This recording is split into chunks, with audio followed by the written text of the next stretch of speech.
What is good? In this week's video, I'll be showing you what you can actually get out of an image taken by just a normal cell phone. We're gonna take it into Photoshop, edit it, and see what we can come up with from an image taken during a sunset, so not an ideal light situation. So let's roll that intro and let's just dive straight into Photoshop.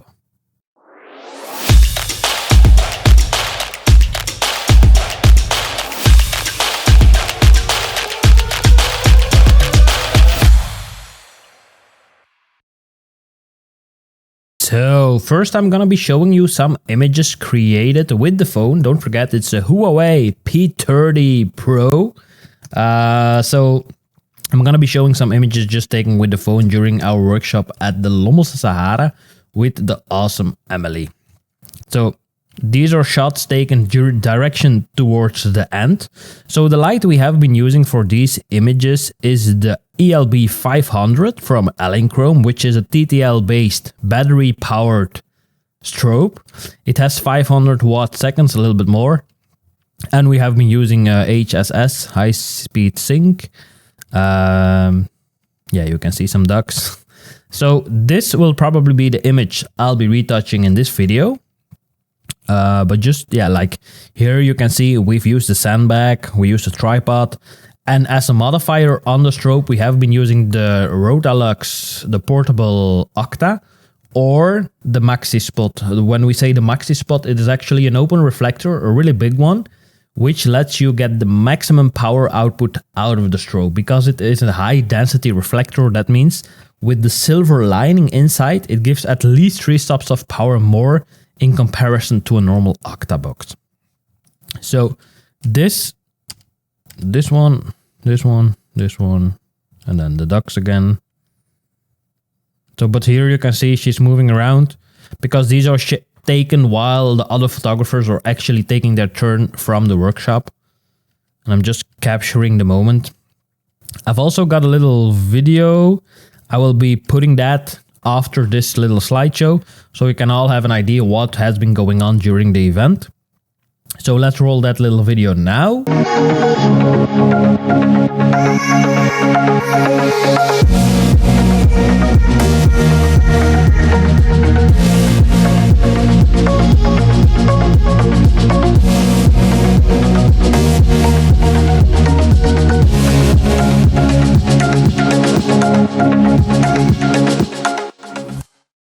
So the image has been opened up now in Photoshop, and I will be retouching this image the way I would normally retouch a normal image. So I'm not gonna go through Capture One because I don't need it. I'm gonna be using Camera Raw as a first step. So don't forget, I am using a XP pen tablet, a 24-inch, which means I will be using a pen because that's just easier to retouch in my opinion. Let's see. So first things first, let's duplicate the background layer. Now, because we want to be able to work non-destructive, we're gonna be converting this image into a smart object. That means every edit we will be doing on this layer can always be adjusted or returned back to the original state. So how do we do that? We go to Filter, Convert for Smart Filters. Once that's done, you get this little, let me just make it a little bigger. You get this little icon at the bottom, which tells you like, hey, it's a smart object. Now, what a lot of people don't know is that we actually have some sort of Lightroom Adobe Camera Raw in Photoshop. So once it has been defined as a smart object, you can always adjust it. Do adjustments later at a later stage. You can undo the adjustments, refine the adjustments. Because it is a smart filter, this will allow you to adjust it after the fact. And you keep the quality of the image. So we go to Filter, we go to Camera Raw Filter. And then it opens up a dialog box, which is just similar to the Lightroom dialog, but it is just a different layout. What I'm meaning is it is not as fancy design, but it still has the same tabs, the same sliders, the same everything actually, because this is just Lightroom. So first things first, let's do temperature. I want the image to be a little bit warmer. So that means shifting the temperature towards a warmer direction. Now, because we shifted it to a warmer direction, you can see that the image gets really green. To compensate for the green, we will be shifting the tint as well to a more pinkish vibe. Once that's done, we're gonna play around with the exposure. Like, do we want it a little bit brighter? Do we want it a little bit darker? I like to go for a little bit more mood in it, so I'm gonna diminish the exposure a little bit. I'm gonna lift up the shadows in the back, because when we lift up the shadows, we can see that there is some detail coming back in the tree line in the back. The same with the blacks. If we lift them up, you can see that it gets really pushed. Now, for me, the horizon line is crooked, so that's also something we have to fix. But we can do that in just normal Photoshop. We don't have to do it here. Now, highlights, we're gonna reduce, because we want to bring back the sky, which was really nice during that sunset. The same with the whites, just bring them back. And awesome. Now, saturation, we want to boost. We don't want to boost it too much, because as you can see, the bikini gets really like fake, fluo, neon. So I'm gonna put like +1, and the vibrance can be boosted a lot, because the difference between vibrance and saturation is that vibrance boosts the color except red and yellow, while saturation boosts all the colors. So that's one of the steps. Now, color grading and stuff I will be doing in Photoshop, because that's the normal way I do that. But we will be focusing now on the horizon line. Not the horizon line, but the sky in the air. That was a nice sentence, the sky in the air. So let's go to the top. Let's take the adjustment brush, select sky. While it is selecting the sky, there we go. We can actually do some adjustments to the sky. We can reduce the highlights. We can reduce the whites. We can put a lot of clarity in them. So let's put some clarity in them to make them a little bit more dramatic. Let's put some more texture in it. Dehaze them. That's too much, because now you can see that the image is taken with a cell phone, because now you get those weird looking artifacts. So we will be not dehazing it. Somewhere around here, clarity can also be dropped back a little bit. This should be fine. All the rest we can do later. So sharpness a tiny bit more, like +1. That should be all good. Now let's hit OK. And it will apply the adjustments to the image. Now, first things first, like I mentioned, we will be changing the horizon. You just take the crop tool, which is located here. This is the icon. And then you have this little, I call it a suitcase, but it's probably like something to level out flat surfaces. So you just click on one point, hold the mouse, and you just drag over the crooked horizon. Just like that. And then you confirm it with hitting this checkbox or hitting enter on the keyboard. So that's not something too crazy. Now that's done. Now we want to merge everything together to start from like a level based image. So to merge everything together, we're gonna be hitting Ctrl-Shift-Alt-E, which makes a duplicate. And on this one, we will be using the healing brush, and we will be healing some parts out.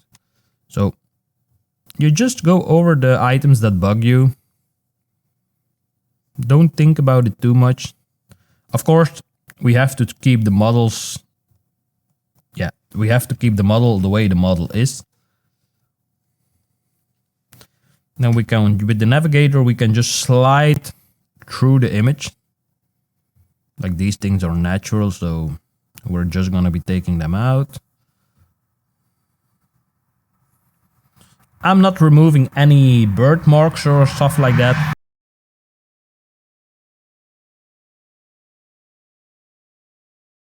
I'm leaving everything in. The only thing I will be doing is cleaning up some sand spots that are not supposed to be there, like this little bend area.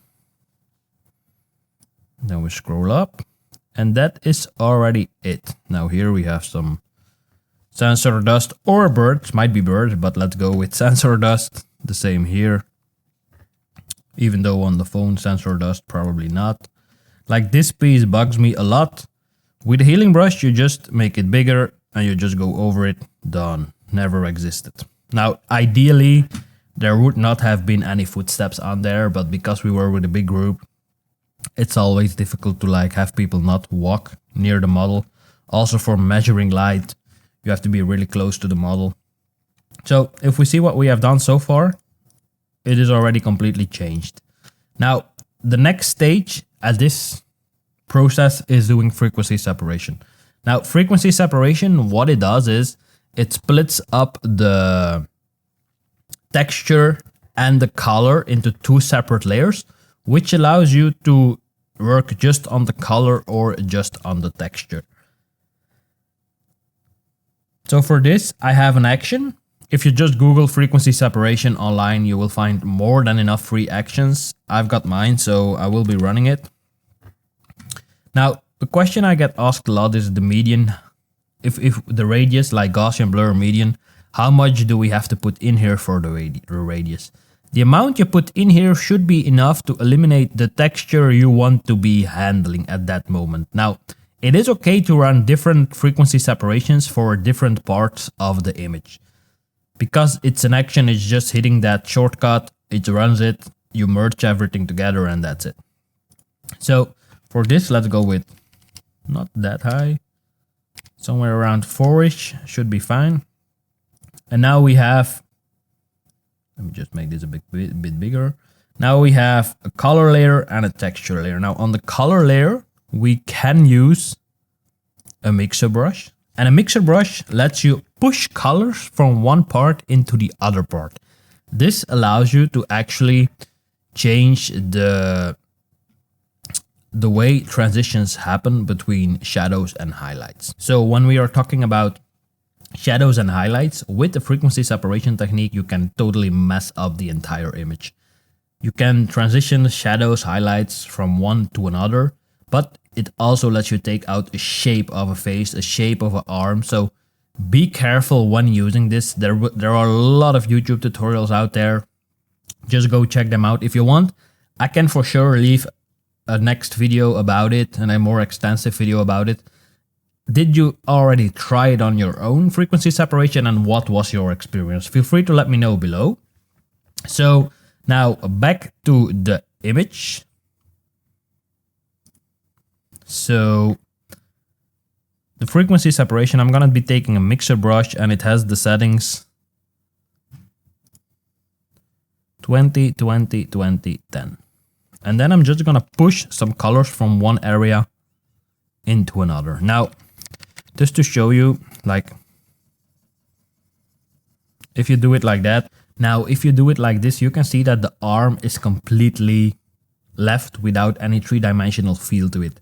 This is the thing I was talking about before. Keep that in mind. Don't do it, especially with faces. You want the jawline to be still a jawline and not even out the jawline because it takes away the three-dimensional feel of an image. That's something, yeah, really important. So let's undo this stage and let's do it slowly. Like here you can see some, let's change to the pen. Here you can see some like discolorations. We're just gonna slowly paint over them. Nothing too crazy.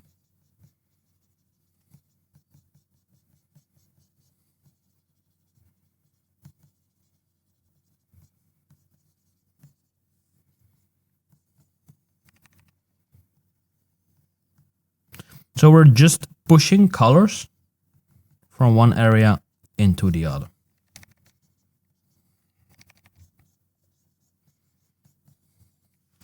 If you want to make your life easier, you can just do it like this, and then you only see the color layer, and it lets you just really focus on that color.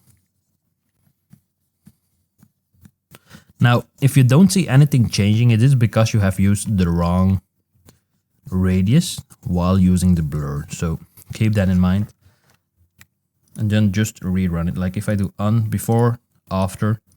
When you're doing it, you don't see that much of a difference, but like when you actually do the before and after by checking this little eye icon in front of it, you can see it's completely different. Now, That's that stage. Let's merge this group together because I know I won't be needing it. And if I will be needing it, I'm just gonna be redoing the frequency separation. So Control Command E.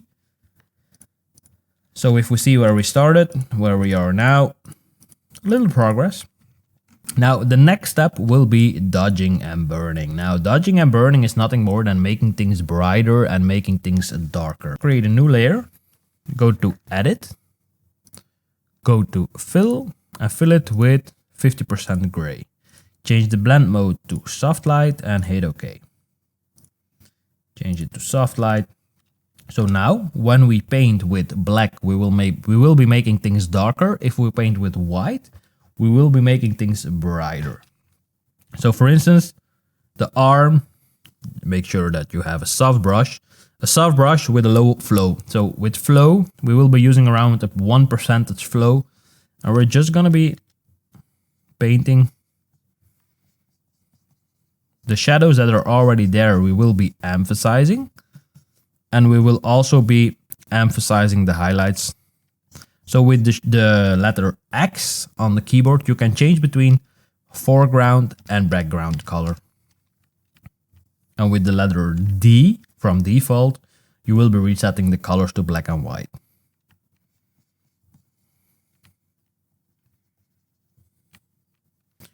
Now, a lot of people like to do this in black and white because that way you don't get any distraction from color in the image. Now, keep in mind, it is still an image taken with a cell phone. If it was taken with a DSLR, quality would be a lot better, but it is what it is. And it's just to show you that the best camera you have is the camera you have with you. So in this case, I didn't want to take away time from the participants at the workshop, because during sunset, everything goes so quickly that I just was so fair to like, hey, you know what? I'm not gonna shoot it. Once the light was okay, I'm just having them shoot it. This way, they are sure that they have the cool images they wanted, and I can manage with this. So that will be the dodging and burning stage. Yeah, I'm happy with that. Now, if it is too much, you can always reduce the opacity by like reduce it to 70-ish, which is subtle, more clean. So that's that step. And now the next step will be the fun step, that will be the coloring. Now for this image, I want to go for a really warm vibe in it. So let's just first do a color balance. And a color balance has been split up into shadows, midtones, and highlights. So I'm going to be taking the midtones first. I'm going to drag them to the left and drag this one to the left as well. Already liking the vibe. We're getting there. Also highlights, a little bit more yellow, maybe a tiny bit more green, but not too much because we don't want to have a green overcast in the image. Now we go to shadows. Now with shadows, you have to watch out because this can run really quickly into like the edge of the, how do we say it? With shadows, when you use them, you will reach the point that they will be also blown out. So that black is completely black, that you lose a lot of details. Like if I do this, you can already tell like the tree line in the back, it gets messed up. So it's more like a subtle thingy. Somewhere around there. Yep, that's cool. Now I want to try and see if we create a curve, how we can like boost the colors a little bit more, something like that. And perhaps change the blend mode to luminosity. Because we have changed the blend mode to luminosity, it doesn't affect colors. Because if we make things brighter and darker, we play around with saturation of that specific color. So that's something to keep in mind. And when we use the blend mode luminosity, it's like a luma range curve. It doesn't affect colors. And now I want to make the lower part a little bit darker. So I'm going to be doing again curves. I'm going to be taking this hand icon, click on one of the brighter parts, drag it down, invert the layer mask. Invert the layer mask because we want to work on a black layer mask. So hit Command Control I. And then with a gradient from white to black. Let's change these colors from white to black. I'm gonna be dragging something like that. Yeah, and that's awesome. Perhaps a little bit more, something like that. Yeah.